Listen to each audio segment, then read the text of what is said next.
Good morning, everyone. Thank you for joining me this morning. My name is Matt Barusch. I am the State Advocacy Engagement Manager for the National Association for Music Education, and I'm here with you this morning to talk about music advocacy. So, in a brief moment, I'll just get the slideshow going here. So, this audience is... So we are here to talk about strategies for advocacy as a new music teacher, director in a new teaching position. It's a very important aspect of your position of being a music educator is music advocacy and making sure that your community, your administrators, and your colleagues know about the importance of the services that you provide and the education that you give for your students. So we're here to talk about how you can begin to promote your program and advocate for your program as a new music teacher starting a new position. So let's start off. Before I have a presentation, I like to start off with a discussion and an analysis of what advocacy actually is. And I've included a couple of definitions here, but at the base of it, I like to think that advocacy is the pursuit of influencing outcomes. And advocacy is important as an important part of your job because it is a fundamental right that is protected by the U.S. Constitution, right? It is an important part of being not just a music educator, but being a member of, being an American citizen to, petition the government for a redress of grievances. And as a music teacher, you need to be able to petition your not just federal government, but your state government and your local government as well to be able to address the issues that affect your ability to provide quality education to your students. And so, being an advocate for music and arts education is the best way to do that. I like to always include this quote from Margaret Mead: "Never doubt that a small group of thoughtful, committed citizens can change the world. Indeed, it is the only thing that ever has." The goal with advocacy teaching and training people to be advocates is essentially to get people to realize and to understand the power of your own voice. Legislators, sometimes we forget that legislators they work for us. We elect them. They are accountable to their constituents, and they genuinely do want to hear from us. They genuinely do want to help, and being an advocate is part of what we can do to help them help us. And so if I want you to take away one thing from this presentation, it's the importance of getting involved in advocacy and getting involved in advocacy, not just at the state level, but at the federal level as well. One of the most commonly asked questions that I get is, what can I do to help? And so remember, this quote: "Tell me and I will forget, show me and I may remember, but involve me and I will understand." Get involved in your organization's advocacy efforts. Get involved in being an active advocate for your program, not at every possible level. And you'll begin to understand just exactly how important it is to advocate for music in the arts. But you may be asking yourself, why should I get involved? I don't have the time to do that. Well, you should get involved in advocacy because you care about your students. Why else would you have become a teacher? Everybody becomes a teacher because they care about children, and they care about students, and they want to teach them. So their ability to access quality arts education is, in many ways, largely dependent on your ability to advocate for your program. And we have this quote in here in Washington, D.C.: "If you're not at the table, then you're on the menu." It is much easier to cut a program from a school district that nobody knows about or that nobody is involved in. Sometimes the difference between success and failure in advocacy can simply be being in the room. We've seen that time and time again, especially this year with school reopening guidance as it relates to the COVID-19 pandemic. a lot of states are encountering issues about how do we provide quality music education to our students during this time, when singing and playing wind instruments can present the potential for spreading the disease. And in states where we've been able to introduce language that is conducive to the ability to provide music education, the difference there was that MEAs were actually in the room and participating in that conversation. So it's very important that you get involved and that you be a part of the political process and of the decision-making process in order to protect your program. So we're talking about why people contact their legislators, and going back to why it's important to get involved in advocacy, it's because you care, right? And this is a Congressional Research Service poll from back in 2011, I believe. And it noted that by far the top reason that internet users contacted a U.S. senator or representative was that they cared deeply about the issue. You know, many did that so because they were asked by an organization that they trust, just as NAFME asks our members to contact their legislators on a particular issue. Most people contact their legislators because they care deeply about an issue. So, because you care about your students and because you care about their ability to access quality music education, that is why it's important to get involved. And so how do you get started? Well, as a new music educator, one way to get started is by building relationships at the state and local level. Oh, excuse me. It is always in politics so often it's who you know and not what you know. And getting things done at the state and local level can be enabled so often by who you have a relationship with and who you know that is an active decision maker and who the primary decision maker is. You have to know who these people are. You have to know where they get their info. And you have to know the process and the timeline by which these decisions are made. So start by building those relationships with your principal, your local district administrator, your school board representatives. Start building relationships, and because you never know who may be in a position to help you one day. Communicate about your program. Communicate with everybody you can.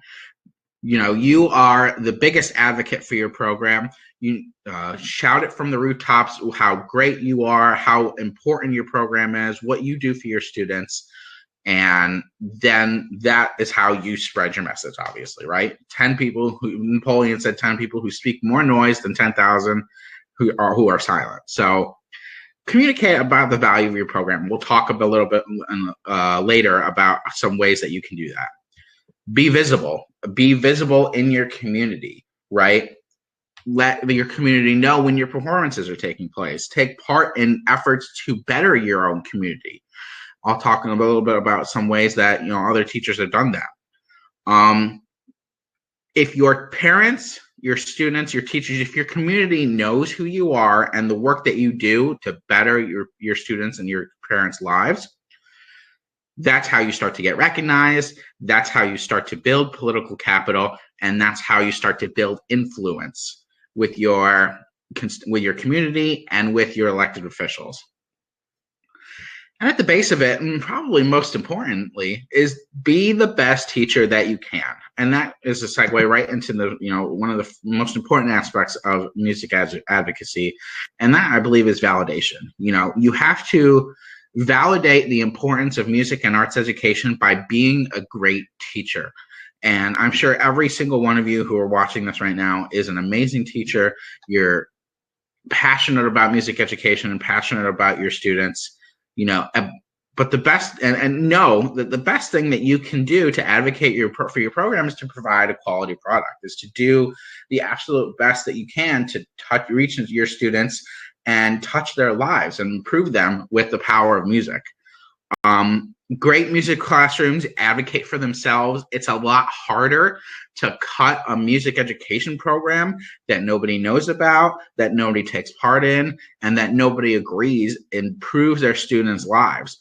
But if everybody agrees that you're a good teacher, that you do good things for your students and that your program is an important part of what your school offers, it's much more difficult to cut your program or to cut, the ability of your students to access your services. And so when you're talking about being a great teacher and validating your program, you have to think about what kind of message are you sending. And this plays back into the importance of stories that the LAUF presentation covered a couple of days ago. Reflect on the work that you do every day. Focus on the way that your product has changed the lives of your students for the better. It's important to tell the whole story. And so you have to shape that message to, focus on the importance of music education and what is it in particular now in this time. How is it improving your students' lives? How is it helping them cope with the situation that we find ourselves in? How is it helping them find community in a period of social isolation? Focusing on what message you're sending is very, very important. And that helps to demonstrate the opportunity cost of not having your program, right? If you're able to shape your message to show the effect that your product is having on your students, then that allows your message to demonstrate the cost of not having that program. And that motivates people to advocate on your behalf when your program is in danger. And so who should you start by shaping your message and communicating your message with? Well, the first place is administrators and colleagues, the people that you will work with every day in your new position. Get to know your principal and your other administrators. Communicate with them. Let them know what it is that you're doing with your students. Let them know what students are excelling in your program. And, they're very busy people. They obviously have a lot going on, especially now. But communicate with them as best you can about what you're doing in your classroom and how your students are reacting to your service, to your product. Get to know your other general education colleagues, the other teachers that teach in your school with you. Collaborate with them however you can. And just generally be visible and accessible in the school, just like it's important to be visible and accessible in your community. People need to know who you are and know the program that you provide in order for them to see how important it is for you, and if they're going to stand up for you in times when, education budgets may be cut and your program may be endangered. That having these people on your side and ready to go to bat for you is a big help when dealing with those kinds of cuts. Parent-teachers associations. Parents can be one of the most effective advocacy coalitions that you will ever build. And so it is important to develop a close and good relationship with the parents of your students. And if you bring them in the fold early on, they will prove to be very helpful in your advocacy efforts. So be a part of, volunteer to be a faculty representative on your local PTA board. Attend meetings and alert them of any music events or any performances that you're putting on, any equipment funding requests for the coming year. Keep them involved in what your program is doing. Offer help to the PTA with fundraisers that you and your program can facilitate, and encourage parent allies to form booster groups. These are groups that boost or promote the performances and activities of your band program, your choral program, your orchestra program, whatever program you may have. And we saw some success with this in Arizona. Some, parents formed very active and very energetic booster groups that will promote your performances in your community, that will act as advocates on your behalf. And when it comes to working with legislators, when you need to appeal to elected officials on behalf of music education, parent booster groups can prove extremely effective, because these people are who the legislators want to hear from, right? They will listen to teachers, But when your teachers are advocating on behalf of music education, they sometimes take what we have to say with a grain of salt, right? So using parents, having them in your corner and having them advocate and spread your message, communicate your message for you can be incredibly impactful. So build that relationship early on, be visible in your community, and be active with your PTA. And in your classroom. So again, going back to the being visible aspect and communicating about what your program is doing, create a website for your students, for your class, that your students and parents can access. Post all the relevant information on there. Make yourself as accessible and visible as you can. Include a calendar with rehearsal and concert dates, field trips, put concert attendance and attire policies on there, trip fees, fundraising information.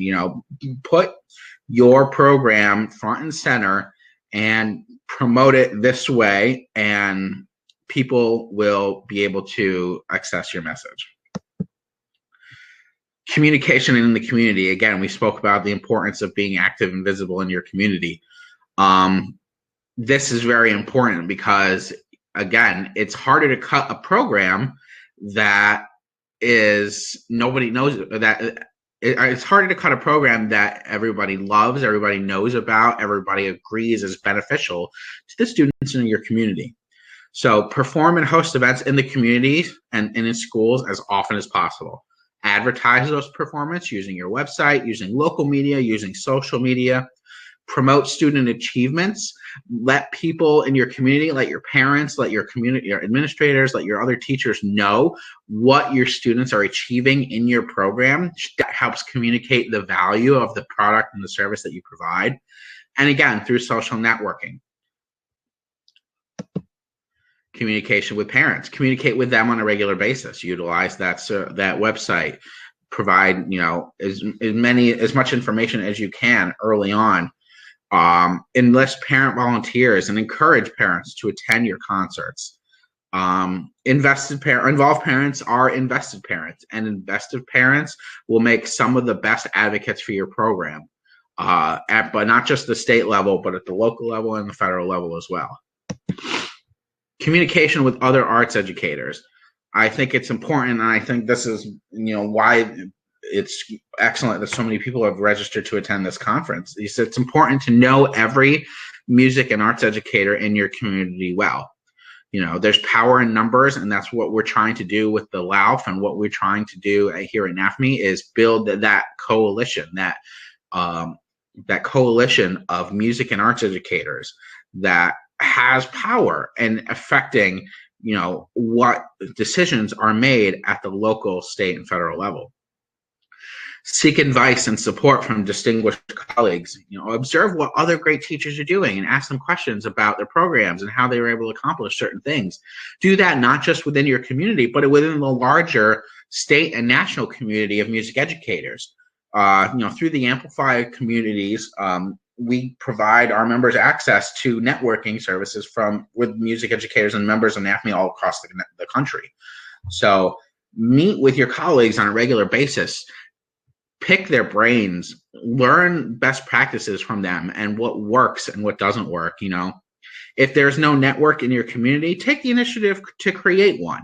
As a new music educator, you're in a unique position to start to be able to do this with other new music educators in your community and with veterans as well.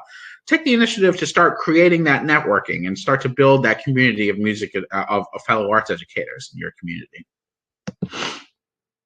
Communication with administrators. This is very important because this is the way to get them involved and get them invested. Like in parents, involved administrators are invested administrators. Always invite them to your performances. Make sure they're aware of every event that you have going on at your school. Acknowledge their attendance if they are able to come. Acknowledge the fact that they're there. Thank them for supporting the program. Maybe give them a couple minutes to speak and give them an opportunity to get on the record about the importance of what you are doing, of the service that you provide. It's a lot more difficult to cut a program that an administrator has come out and said that they support and that they understand the value of, than one that they haven't. And encourage them to participate in the performance of some way. Whether it's introducing the concert or thanking the audience, what have you. Involve them somehow, and many will find that they actually enjoy and appreciate that involvement, and that makes them become more invested. And again, this is a point we've touched on many times. Be visible in the school and your community. Always make sure that you're performance ready. Realize that every time you are in your school building, you are advocating. And I would take that even a step further, in that every time you're in the community that your school is located in, that you are advocating. You are always an advocate for your program, whether you're in your school or in the grocery store and just randomly meet a parent of one of your students, right? You are always be thinking about the ways to promote your performance in wherever you are in your community.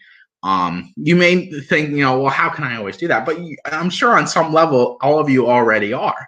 You're always thinking about how you can communicate the message of your program, and make people understand how valuable it is what you do. So be more cognizant of that, and be more visible in your community, and just generally stay positive.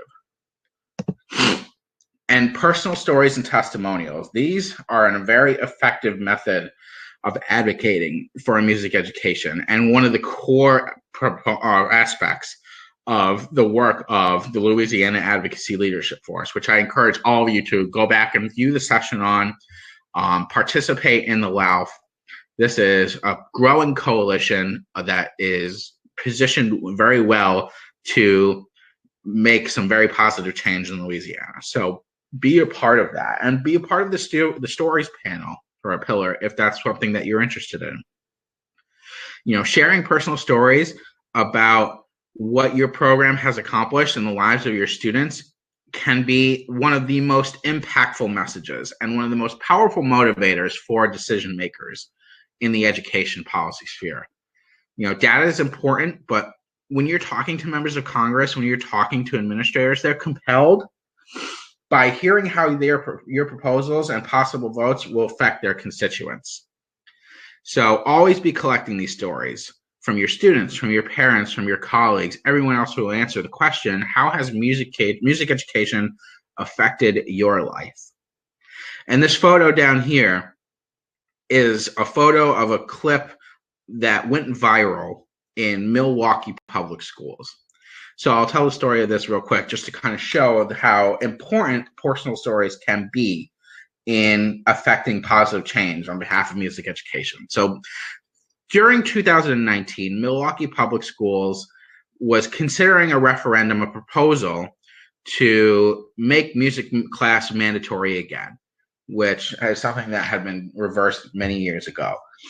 And so they held numerous public hearings on this issue, and one student testified at the school board hearing about how music education had saved him from thoughts of suicide, saved him from depression and anxiety, and had just generally gave incredibly passionate and moving testimony about how music education had benefited his life.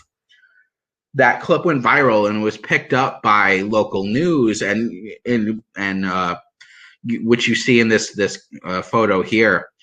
And ultimately, that referendum passed, I believe, by unanimous vote in the school board. So that just shows the incredible moving power of personal stories.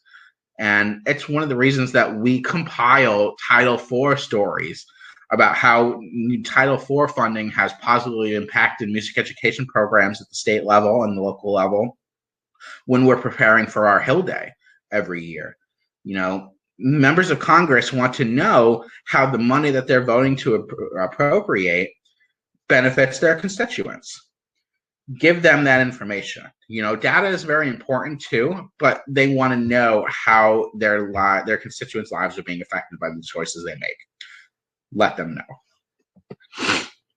And so briefly, I want to touch on state and local versus federal advocacy. While NAFME is very much known for our federal advocacy, we have begun to, NAFME understands the importance of state and local advocacy, which is why they created my position. And so, the reason for that is that in the United States, the primary responsibility for establishing elementary and secondary education policy and school funding largely rests with the states. Federal support typically supplements state and local funding, I believe, to the tune of 15 to 17% of education funding nationwide is federal funding, with the rest of it coming from local property and sales taxes and state funding. So while federal advocacy is important, it's how states secure this supplemental funding that goes to programs like, Title I, Title IV funds. Comparatively, states pass far more legislation and deal much more intimately and closely with education reforms than Congress does. And education policy at the state level is different from state to state, obviously. So it's very important for you not just to get involved with federal advocacy, but get involved with local and state advocacy as well, especially, in states where there's local control, areas where, local education agencies have more say over how funding is appropriated, about what curriculum standards are, what, accountability is. It's much more important to get involved at those levels. And that is what the LMEA is trying to enable you to do with the LAUF. And so here's some things that you may not know about Congress that also applies to state legislatures, right? So many members never read the bills before voting on them. Sometimes they will even rarely know what they're voting on until they walk to the floor. And that is, again, plays back to the importance of advocacy, right? Most of advocacy is educating state, federal lawmakers about the impacts or unintended consequences of the proposals that they are considering and passing. And so that's why teachers, I believe, are uniquely suited to be incredibly impactful advocates, because you're already educators. You already teach people for a living. And so that is an approach that we need to take to advocacy. It's just let people understand and know what the effects are of the issues that they're considering. Most members think more at the 30,000 foot scale, think more about the big picture issues, or think more about the issues that can affect their constituencies than they do about the big picture issues. So you have to educate them about how the policies that they're considering affects people on the big picture, on the big scale. They focus on people that vote, which is why it's important to have a coalition like the LAUF was putting together, so that you can put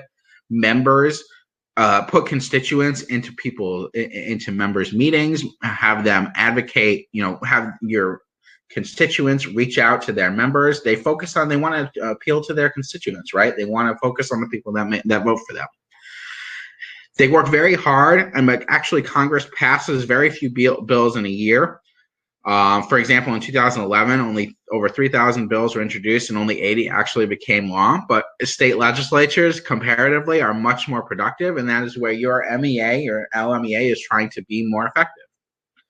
States collectively introduce hundreds of thousands of pieces of legislation and enact and deal and pass hundreds of thousands of pieces of legislation every year.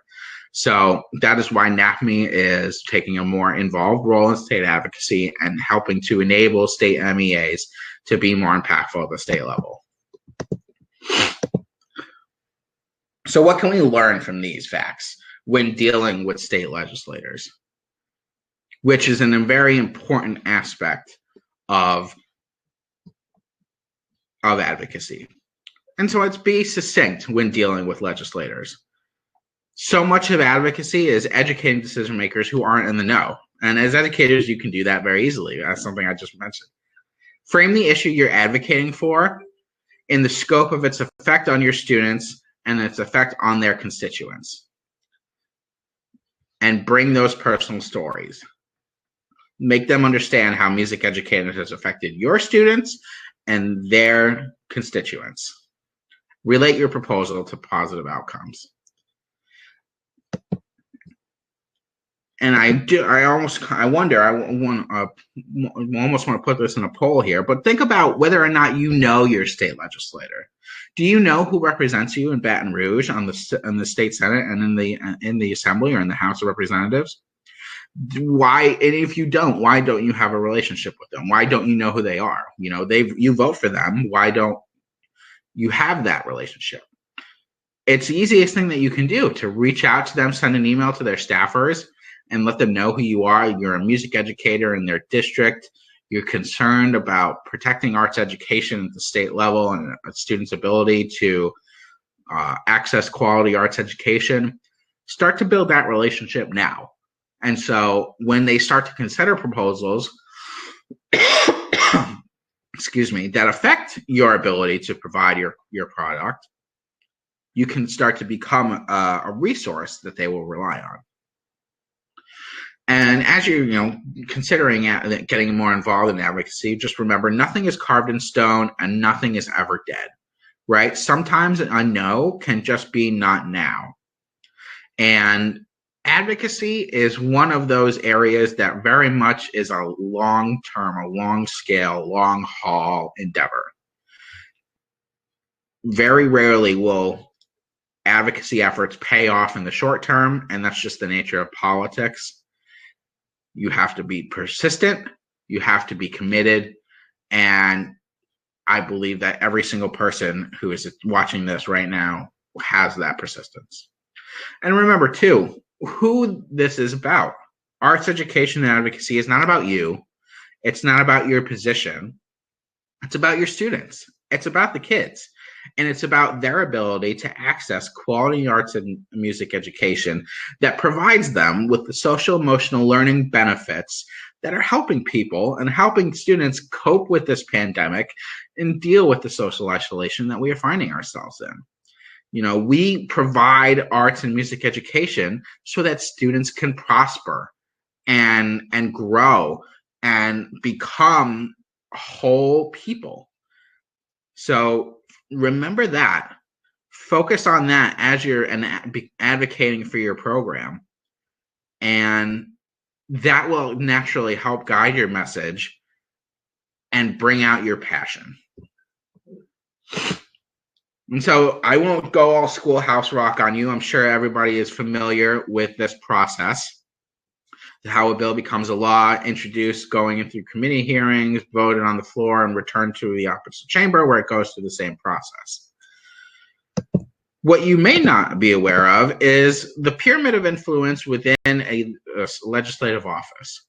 Now, this will vary from state to state, and I believe in Louisiana is not a professional legislature, if I can recall. It's not a full-time legislature, and so this scale may differ, but in many ways, the core characteristics of it are the same. There's a member at the top, elected official, whether it be a state representative or a senator, and those that in their office, they have staff members that help enable their day-to-day work throughout the legislative session in Baton Rouge.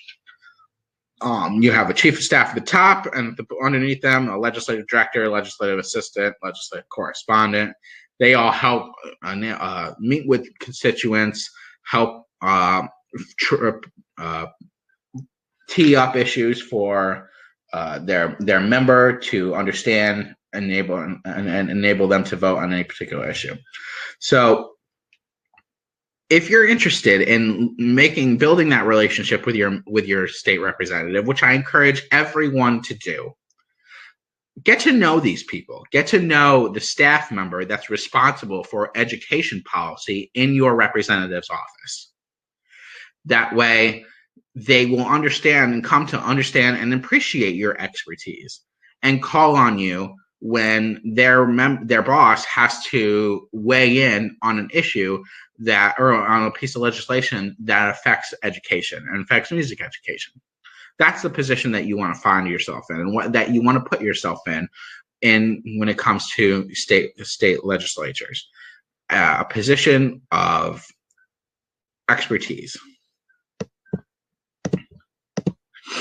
Bottom line, just to recap all of what I've just said, communication, relationship building, and validation are essential to the success and survival of music and arts education. And then also, another important thing that you can do as a new music educator just starting out is just to kind of just stay informed about what is going on in education policy in your local education agency, in your district, and in your state, and in other states as well. One of the biggest issues that that education is dealing with right now is the issue of school choice, which now may evolve with the advent of the coronavirus pandemic. It's important to know what happens in one state because it can easily happen in another. We've seen at NAFME policies introduced in one state that are adopted and quickly introduced in others. And that again goes to just the basic requirements of being a citizen and just knowing what's going on in your profession, knowing what is being debated in education policy, knowing what the arguments are for or against any particular issue, and just generally understanding, what the debate is surrounding education policy. And that will help you be more tuned in and more plugged in to any particular debates that may be going on in your district or in Louisiana. And again, going back to being more informed, know what other states have done.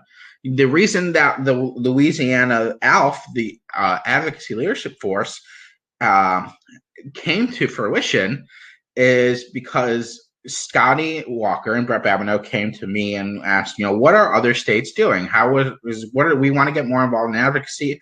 What is a good way that we can do that? And we talked about the state trend that other states have undertaken, which is, model the build an advocacy coalition modeled after NAFME's Advocacy Leadership Force. And so, knowing what other states have done can be an incredibly helpful template for moving forward in your own state here in Louisiana. Things like building organizational coalitions. And again, going back to the relationship, cultivating allies, and being able to introduce legislation. States have done that even preceding my tenure at NAFME. Starting to build those relationships and cultivate those allies will help position the LMEA and the LAUF in a powerful and influential position that will down the road help you accomplish many wonderful things on behalf of your students. And so here are some NAFME resources. I would be remiss if I didn't put in a shameless plug for some NAFME resources to help you grow your coalition. We have our local advocacy toolkit that is a document that will provide you with valuable information on how to mobilize your membership and build a robust coalition. We have our civic action field guide, which will help you understand how public education is governed and funded at the state level, identify key elected officials in their election cycles, and identify candidates and their stance on education issues. I hope that you did make use of that document during the 2020 elections that we just held. Another resource that you might find helpful is the weekly ALF Roundup. Every week, I send out a aggregation of news articles and NAFME news about what's going on in education policy at the state and federal level. If you're interested in receiving that newsletter, please reach out to me. I'll include my email at the end of this presentation. That is a very helpful way to help you become more plugged in and more knowledgeable about what's going on in education across the states, which is now, I believe, more important than ever before as states adopt varying approaches to deal with the coronavirus pandemic. And so before we close off and open for time for questions, I just want to relay to you some final thoughts about how to get started in advocacy in a new music teaching position. Develop your relationships, not just with your legislative staff, but with your administrators, your fellow teachers, your principals, your parents. Make friends with everybody. You never know when somebody might be in a position to help you, and you want the community to know who you are and what you do so that they will go to bat for you when the time comes. Set timelines for yourself and commit yourself and your team to following those timelines. Be persistent. As I said, advocacy in the long game. You want your legislator and their staff to know that when something happens in Baton Rouge, they can expect to hear from you. Never give up, and understand that individual commitment to a group effort, that is what makes a team work, a company work, a society work, and an association work. Persistence pays off. As I said before, no can just mean not now. Make friends with everybody. I touched on that before. And another important part, understand that politics are everywhere. You don't have to like it. I certainly don't like it. We at the NAFME public policy team don't always like the fact that politics are everywhere. That is partially what's happening and preventing us from getting more relief funding for state and local governments. But sometimes to get what you want, you have to play the game. And NAFME's public policy team can help you understand how to do that. Most legislators and their staff really do want to help, and they need you to help them help you. That's part of what advocacy is all about, part of what educating people in power about the consequences of their actions is all about. And just generally be flexible, especially given this time that we're dealing with now, with schools closing, shutdowns happening. We all need to be flexible. We all need to be understanding, and we all need to just work collectively towards the greater good. And so if I can part with one recommendation, if you are interested in music advocacy and want to read more about it, I suggest reading this book by John Benham, Music Advocacy, Moving from Survival to Leadership. This is an invaluable piece that will help you understand better how to advocate for your program, how to position yourself well to deal with future issues that you may encounter, and just have a proactive approach to music advocacy. And so at this time, if there are any questions, I'd be happy to take them in the chat.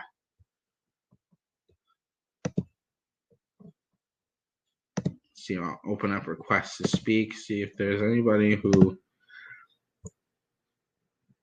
I see Scotty. Thank you so much. I'm happy to be a resource to LMEA and agree. We must advocate.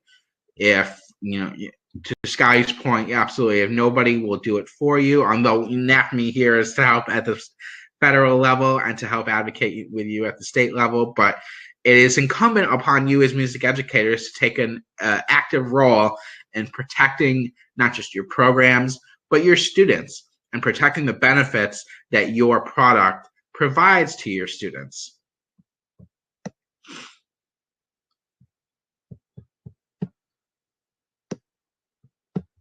Oh, I just saw that it's obscuring your slide. I hope everybody was able to see the presentation.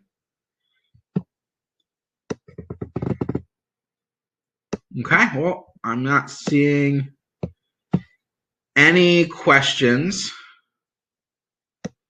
in the chat. So I want to thank each and every one of you for joining me today. My email is here at the bottom of the screen. So please feel free to reach out with any questions that you may have, and I'm happy to answer anytime you need. Thank you to LMEA for inviting me to give this presentation to you all today. Congratulations on all your efforts and on the success of this program and this conference. And we'll talk to you soon. Thank you.